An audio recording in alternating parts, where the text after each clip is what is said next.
Hello, ওয়ালাইকুম আসসালাম, কে বলছেন? আমি নদী বলতেছি। নদী, কেমন আছেন আপনি? ভালো আছেন নদী? জি আলহামদুলিল্লাহ ভালো আছি। আপনি ভালো আছেন?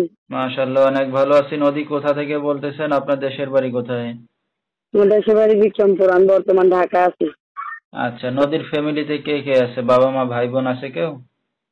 হ্যাঁ আছে, সৎমা আছে, আর আমার একজন ছেলে আছে, আর আমি। আচ্ছা, বিয়ে শাদী হয়েছে আপনার, না? জি জি, মা দিয়েছে দিচ্ছে। তো সৎমা আপনার স্বামী কোথায়? ডিভোর্স দিছি। কতদিন একা আছেন আপনি? এই তো তাও 2 বছর। 2 বছর। নদী, কি করেন আপনি এখন? আমি টুকটাক এখন কাজ করি ভাইয়া, যখন যেতে পাই তখন সেটাই করি। আচ্ছা, ঠিক আছে। তো দর্শক, শুনতে থাকুন আজকে নদীর জীবনের গল্পগুলা। ধৈর্য সহকারে ফুল ভিডিওটি দেখলে মোবাইল নাম্বার পেয়ে যাবেন, সরাসরি যোগাযোগ করতে পারবেন নদীর সাথে।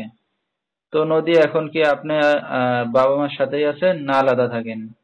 না, এখন বর্তমান আমি আলাদাই আছি। আলাদা আছেন। তো আপনার নিজের বাবা বা সৎ মা কোনো যোগাযোগ আছে তাদের সাথে? হ্যাঁ, তারা মনে করেন যোগাযোগ করে, ফোন টোন দেয়, মনে করেন নিজেরা ইচ্ছা করে বিয়ে শাদী দিছিল, তো ছেলে ভালো না, তাই আমি তাদের দিয়ে সরে আইছি। ঠিক আছে। তো স্বামী কেমন, ভালো ছিল না? মানে আপনাকে আদর ভালোবাসা ঠিক মতো দিত না, না কাজ বাজ করতো না? সেটা কোনো কথা না, শুনুন। মানুষের ভালোবাসা হলে সব টাকা পয়সা ধন সম্পদ বড় কিছু না। নেশা পানি খাইতো, মারধর করে ওর অত্যাচার করতো, তো এই জন্য আমি ডিভোর্স দিছি। আচ্ছা আচ্ছা। তো তার সংসার ছেড়ে চলে আসছেন, তো এখন একা জীবন ভালো লাগে না স্বামীর কাছে থাকতে ভালো লাগে?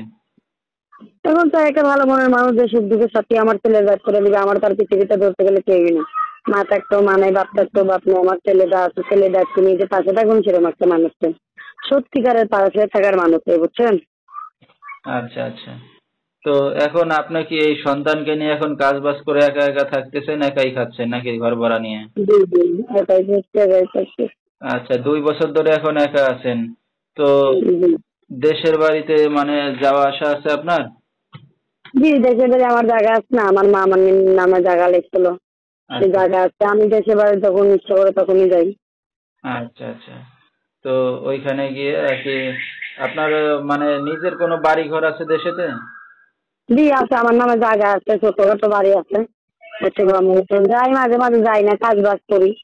মেশিন কিনছিলাম, স্বামী নষ্ট করার পর থেকে পরে মেশিন কিনতে পারি, এই জন্য দেশের বাড়ি যেতে পারি না। এই জায়গায় তো আর কাজ কাম নাই যে যাই তুলে কাটে খাম। আচ্ছা আচ্ছা। তো এখন এই কারণে ঢাকা থাকেন, ঢাকা থেকে কাজ বাজ করে খাচ্ছেন। জি, তো এখন আপনার ভবিষ্যতে কি চিন্তা ভাবনা আছে বা কি উদ্দেশ্য করে আসছেন মিডিয়ার সামনে? আমাকে উদ্দেশ্য করে একটা ভালো মনের মানুষের সব দিকে থাকে, যে আমার ছেলের দায়িত্বটা নিবেন সেরকম একটা মানুষ। আচ্ছা, এমন একটা মানুষ পাইলে বিয়ে শাদী করবেন।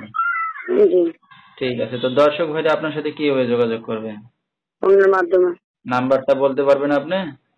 না, বইলা দিয়ে এসে বসে। আচ্ছা, ঠিক আছে। তো দর্শক, আমরা শুনতেছিলাম নদীর জীবনের গল্পগুলা। তো নদীর যেহেতু সৎ মাস সংসারে বিয়ে হয়েছিল একবার, 2 বছর ধরে এখন স্বামী নাই। তো এখন চাচ্ছে তার একটা সন্তান আছে, সন্তান সহকে যদি দায়িত্ব নেয় তাহলে আবার বিয়ে শাদী করবে।